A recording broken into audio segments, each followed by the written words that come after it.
আশপাশের খবরে আমাদের ঠিক এই মুহূর্তে নজর জেল হেফাজতে। এবার দিল্লির মুখ্যমন্ত্রী অরবিন্দ কেজরিওয়াল 15 এপ্রিল পর্যন্ত জেল হেফাজতে নির্দেশ। দিল্লির মুখ্যমন্ত্রীর নির্দেশ রাউস এভিনিউ আদালতের আজকে মূলত তিহার জেলে পাঠানোর নির্দেশ কেজরিওয়ালকে। তিহারের পথে অরবিন্দ কেজরিওয়াল। আজ যেরকম জানিয়েছিলাম রাউস এভিনিউ আদালতে আজকে অরবিন্দ কেজরিওয়ালকে পেশ করা হবে। এবার সেই মতো তিহার যাচ্ছেন অরবিন্দ কেজরিওয়াল, কারণ জেল হেফাজতের নির্দেশ দেওয়া হচ্ছে। দিল্লির আবগারি দুর্নীতি মামলায় মূলত অরবিন্দ কেজরিওয়াল যথেষ্ট বিপাকে। তাকে 9 বার সামান পাঠায় ইডি। একটারও জবাব না দেওয়ায়, একটারও রেসপন্স না দেওয়ায় রীতিমতো 21শে মার্চ তার বাড়িতে তল্লাশি অভিযানে যায় এবং তারপর যে আগাম জামিন এবং শুধু তাই নয় রক্ষা কবচের আবেদন যেটা খারিজ করে দেয় আদালত। এরপরই তল্লাশি অভিযানে যান দিল্লির, মূলত দিল্লির বাসভবনে যান ইডির কর্তারা। তারপর বেশ কিছুক্ষণ জিজ্ঞাসাবাদ, তারপরই রাতে গ্রেফতার করা হয় অরবিন্দ কেজরিওয়ালকে। এরপর প্রত্যেকটা দিন ইডি হেফাজতে থাকাকালীন একটানা জিজ্ঞাসাবাদ চলছে অরবিন্দ কেজরিওয়ালের। এবার জেল হেফাজতে দিল্লির মুখ্যমন্ত্রী, আর জেল থেকে নিজের প্রশাসন চালাবেন, নিজের সরকার চালাবেন, এর আগেই স্পষ্ট করেছিলেন অরবিন্দ কেজরিওয়াল। এবার তিহার হলো অরবিন্দ কেজরিওয়ালের ঠিকানা। জেল হেফাজতে দিল্লির মুখ্যমন্ত্রী কিছুক্ষণ আগে থেকে দিল্লির রাউস এভিনিউ আদালতে পেশ করা হয়। জেল হেফাজতে অরবিন্দ কেজরিওয়াল। তিহার যাবেন অরবিন্দ কেজরিওয়াল। আমি সরাসরি এই বিষয়ে দিল্লি থেকে নজর রাখবো। ইন্দ্রাণী দাশগুপ্ত রয়েছেন আমার সঙ্গে। ইন্দ্রাণী, এবার তিহার যাচ্ছেন অরবিন্দ কেজরিওয়াল, কি বলল আদালত?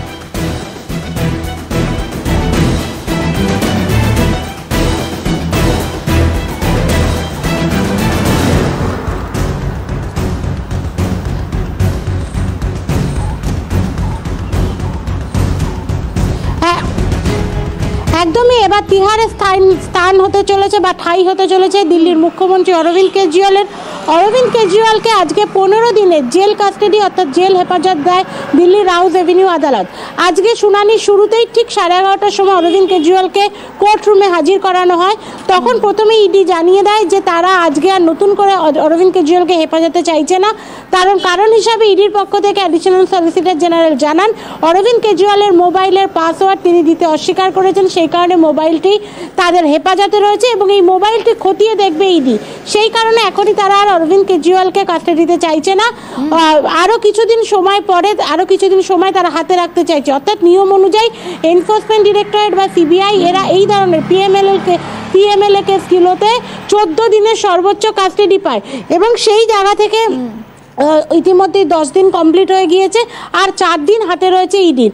কিন্তু যেহেতু অরবিন্দ কেজরিওয়াল তার নিজের মোবাইলের পাসওয়ার্ড দিতে ইডিকে রাজি হননি, সেই কারণে মোবাইলটা হেফাজতে রেখে তারা পরীক্ষা নিরীক্ষা করছেন। পাসওয়ার্ড কোনোভাবে যদি বার করা যায় তারপরেই তারা অরবিন্দ কেজরিওয়ালকে আবার হেফাজতে নিয়ে জিজ্ঞাসাবাদ করবেন, এরকমই একটা ইঙ্গিত আজকে কোর্টে দিয়েছেন রাজু। এবং তার সাথেই তারা অরবিন্দ কেজরিওয়ালের জেল হেফাজতেরও আবেদন করেন এবং সেই আবেদন মেনেই আজকে দিল্লির রাউস এভিনিউ কোর্ট অরবিন্দ কেজরিওয়ালকে 15 দিনের জেল হেফাজত দিল। এবং একই সাথে 3টি বই অরবিন্দ কেজরিওয়ালের পক্ষ থেকে চাওয়া হয়, একটি ভাগবত গীতা, একটি রামায়ণ এবং অপরটি how to make a prime minister. এই 3টে বই যাতে তাকে পড়তে দেওয়া হয় সেই আবেদন জানানো হয়। এবং একই সাথে অরবিন্দ কেজরিওয়ালের ব্লাড সুগার, ব্লাড প্রেশার সংক্রান্ত যে ওষুধগুলো রয়েছে সেই ওষুধগুলো যাতে তাকে দেওয়া হয় এই আবেদনও কেজরিওয়ালের পক্ষ থেকে আইনজীবীরা জানান। রাউস এভিনিউ কোর্ট সবগুলি মঞ্জুর করেছে। অর্থাৎ এখন এখান থেকে সোজা তিহার জেলে যাবেন অরবিন্দ কেজরিওয়াল। সেখানে ইতিমধ্যে এই আবগারি দুর্নীতি মামলায় অভিযুক্ত হয়ে রয়েছেন দিল্লির প্রাক্তন উপমুখ্যমন্ত্রী মনীষ সিসোদিয়া এবং আম আদমি পার্টির সংসদের দলনেতা সঞ্জয় সিং। সুতরাং সবকিছু মিলিয়ে অপর দুই আপের যে নেতা রয়েছেন তাদের সাথে অরবিন্দ কেজরিওয়ালেরও ঠাঁই হতে চলেছে তিহার জেলই। শর্মিষ্ঠা, ইন্দ্রাণী, এখান থেকে একটা বিষয় জানার চেষ্টা করবো, কারণ এর আগে আমরা দেখেছিলাম যে রাতে মূলত অরবিন্দ কেজরিওয়াল গ্রেফতার হয়েছিলেন এবং সেই দিনে কিন্তু আপের তরফ থেকে পরিষ্কার করে দেওয়া হয়েছিল যে জেলে থেকে কিন্তু সরকার চালাবেন অরবিন্দ কেজরিওয়াল। যদিও ইতিমধ্যে সে নিয়ে একটা বিস্তর জল ঘোলা চলছে, কিন্তু প্রশ্ন উঠছে আপের তরফ থেকে এটাও বলা হচ্ছে জেলে থেকে যে সরকার চালানো যায় না এমন কোথাও তো সংবিধানেও বলা নেই। সব মিলে কি হতে চলেছে এই মুহূর্তে গোটা বিষয়? আসবো ইন্দ্রাণী, আমার সঙ্গে থাকবো, কিন্তু এই মুহূর্তে দাঁড়িয়ে আমার সঙ্গে টেলিফোনে আইনজীবী বিকাশ রঞ্জন ভট্টাচার্য রয়েছেন আমার সঙ্গে। বিকাশ রঞ্জন বাবু, স্বাগত জানাই। এবার তিহার ঠিকানা হলো অরবিন্দ কেজরিওয়ালের, 15 দিনের জন্য জেল হেফাজত দেওয়া হয়েছে, কিভাবে দেখছেন বিষয়টিকে? তার মানে তো প্রাথমিক অবস্থায় ইডির হেফাজতে থাকার প্রয়োজনটা ফুরিয়ে গেছে, সুতরাং তদন্ত করে ইডির হেফাজতে রাখার জন্য যে আবেদন ছিল সেটা তো আদালত খারিজ করে তাকে পাঠিয়েছে এখন বিচার বিভাগীয় হেফাজতে, যাকে বলা হয় জেল কাস্টাডি। এবং নিশ্চয়ই আশা করবো আমরা যেভাবে এগোচ্ছে তাহলে আগামী দিনে অরবিন্দ বেলও পেয়ে যেতে পারে। এটা নির্ভর করছে বিচারপতিরা কোন দৃষ্টিকোণ থেকে বিষয়টা দেখবেন তার উপরে। বিকাশ রঞ্জন বাবু, একটা বিষয়, কারণ এর আগে আপ নেতৃত্ব যেন স্পষ্ট করে দিয়েছিলেন যে জেলে থেকেই সরকার চালাবেন অরবিন্দ কেজরিওয়াল, কিন্তু আবার তারা এটাও বলছেন যে এমন তো কোথাও নিয়ম সংবিধানও পর্যন্ত বলা নেই যে জেলে থেকে সরকার চালানো যাবে না। সব মিলিয়ে এই জায়গাটি লিগাল কিভাবে দেখছেন বিষয়টাকে? এটা তো ধরুন প্রশ্ন হচ্ছে নীতি নৈতিকতার ব্যাপার, আর একজন তিনি সবসময়ের জন্য যাকে পাওয়া যাবে না তার পক্ষে মন্ত্রিসভা পরিচালনা করা, সেটা তাদের নিজস্ব দায়িত্ব, তারা কতটা পালন করতে পারবেন এইসব বিষয় আছে, এর সঙ্গে আইনের কোনো বাধা নেই। বেশ, ধন্যবাদ জানাই বিকাশ রঞ্জন বাবু সময় দেওয়ার জন্য। সিপিএম নেতা তথা আইনজীবী বিকাশ রঞ্জন ভট্টাচার্য ছিলেন টেলিফোন লাইনে।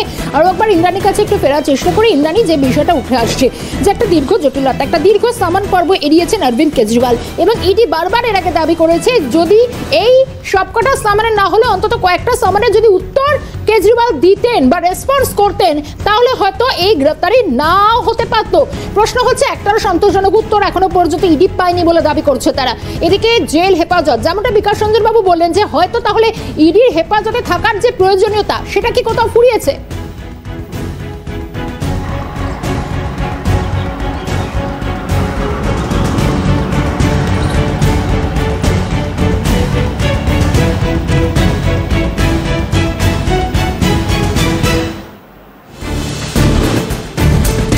দেখো, ইডির পক্ষ থেকে আজকে সলিসিটর জেনারেল রাজু জানিয়েছেন তাদের প্রাথমিক তদন্ত শেষ হয়েছে, কিন্তু তিনি কিন্তু কোথাও বলেননি যে তাদের ইডিতে কেজরিওয়ালকে আবার হেফাজতে তারা নেবে না বা কোনোভাবে ইডির জিজ্ঞাসাবাদের প্রয়োজন নেই। আমি প্রথমেই যেটা তোমাকে বললাম, পিএমএলএ অ্যাক্টে 14 দিন পর্যন্ত সর্বোচ্চ হেফাজতে নেওয়া যায়, এবং সেক্ষেত্রে রাজু আজকে যেটা বলেছেন অরবিন্দ কেজরিওয়াল তার মোবাইলের পাসওয়ার্ড দেননি, সেই কারণে পাসওয়ার্ড খতিয়ে দেখছে এনফোর্সমেন্ট ডিরেক্টরেট, তারা সাইবার ডিপার্টমেন্টের সাহায্য নিচ্ছে।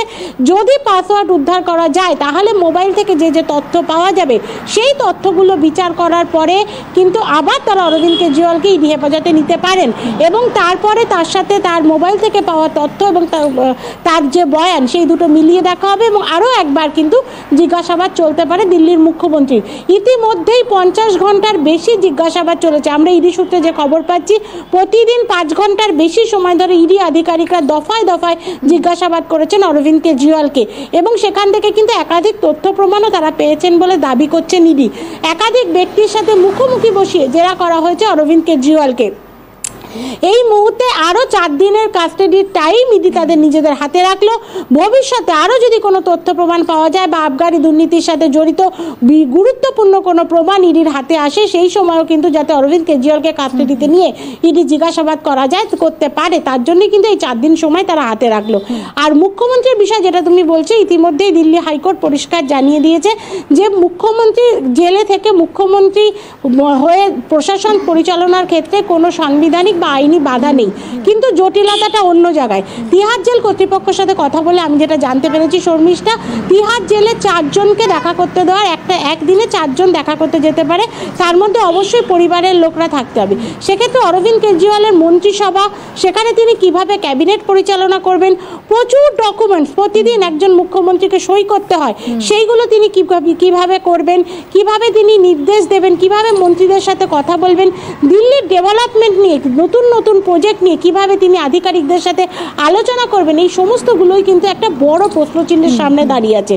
যদিও সাংবিধানিকভাবে জেলে থেকে মুখ্যমন্ত্রী হিসাবে প্রশাসন পরিচালনা করার ক্ষেত্রে কোনো বাধা নেই, কিন্তু এক্ষেত্রে যে আইনি যে প্রশাসনিক জটিলতা তৈরি হবে, যে একটা কনস্টিটিউশনাল সমস্যা তৈরি হবে, সেটা কিভাবে ওভারকাম করবে আম আদমি পার্টি, সেটাই এখন দেখার। কারণ এই মুহূর্তে আমার সঙ্গে টেলিফোন লাইনে রয়েছেন আমাদের সঙ্গে কলকাতায় আপের মুখপাত্র অর্ণব মৈত্র রয়েছেন আমার সঙ্গে। অর্ণব, স্বাগত জানাই আপনাকে। এবং আবগারি দুর্নীতি মামলা এবার তিহারে ঠাঁই হচ্ছে অরবিন্দ কেজরিওয়ালে। 15 দিন পর্যন্ত, 15 এপ্রিল পর্যন্ত জেল হেফাজত দিয়েছে রাউস অ্যাভিনিউ আদালত, কি বলবেন? দেখুন, জুডিশিয়ারিতে যে ডিসিশনটা হবে সেটা তো মান্যতা আছেই, এবং সেদিকে আমরা লিগ্যাল ব্যাটেল চালিয়ে যাব, এবং আমাদের মনোবল একদমই ভাঙছে না। আমরা প্রত্যেকে জানি যে রাজনীতির শিকার এবং ষড়যন্ত্রের শিকার হয়েছে অরবিন্দ কেজরিওয়াল।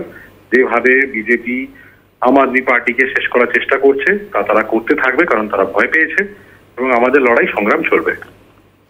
অর্ণব, একটু বিষয় জানার চেষ্টা করি। মূলত গতকাল আমরা দেখেছিলাম ইন্ডিয়া জোটের শীর্ষ নেতৃত্ব তারাও এই গ্রেফতারির প্রতিবাদ জানিয়েছেন। কি মনে হচ্ছে তিহারে অরবিন্দ কেজরিওয়াল, তার সেখানে জায়গা এবং সরকার পরিচালনা সবটা কিভাবে দেখছেন? মানে সেটা কতটা সহজ আদৌ হবে কিনা? দেখুন, আমাদের দেশে স্বাধীনতার পর থেকে যা কোনোদিন হয়নি, সেই সরকারি স্কুল বানিয়েছেন অরবিন্দ কেজরিওয়াল বিশ্বমানের, সরকারি স্বাস্থ্য ব্যবস্থা বানিয়েছেন অরবিন্দ কেজরিওয়াল বিশ্বমানের। আজকে এই লোকটাকে জেলে ভরে যে অঘোষিত ইমার্জেন্সি চলছে সেটা তো আমরা প্রত্যেকেই দেখতে পাচ্ছি, এবং ইন্ডিয়া জোট একাট্টা আছে, জোটের বিভিন্ন নেতাদের যাতে তারা ইলেকশনে ক্যাম্পেইন না করতে পারে যে কোনো ভাবে জেলে ঢুকিয়ে দাও। ঠিক ইমার্জেন্সি সিচুয়েশন, একদম ইমার্জেন্সি সিচুয়েশনের মতোই চলছে, কিন্তু আমরা লড়বো। বেশ অর্ণব, ধন্যবাদ জানাই সময় দেওয়ার জন্য। এ রাজ্যের আপের মুখপাত্র অর্ণব মৈত্র ছিলেন আমার সঙ্গে টেলিফোন লাইনে। ইন্দ্রাণী, পরবর্তী আপডেট তোমার থেকে আমরা অবশ্যই নেব। এই মুহূর্তে ধন্যবাদ জানাই। সরাসরি ছিলেন ইন্দ্রাণী দাশগুপ্ত।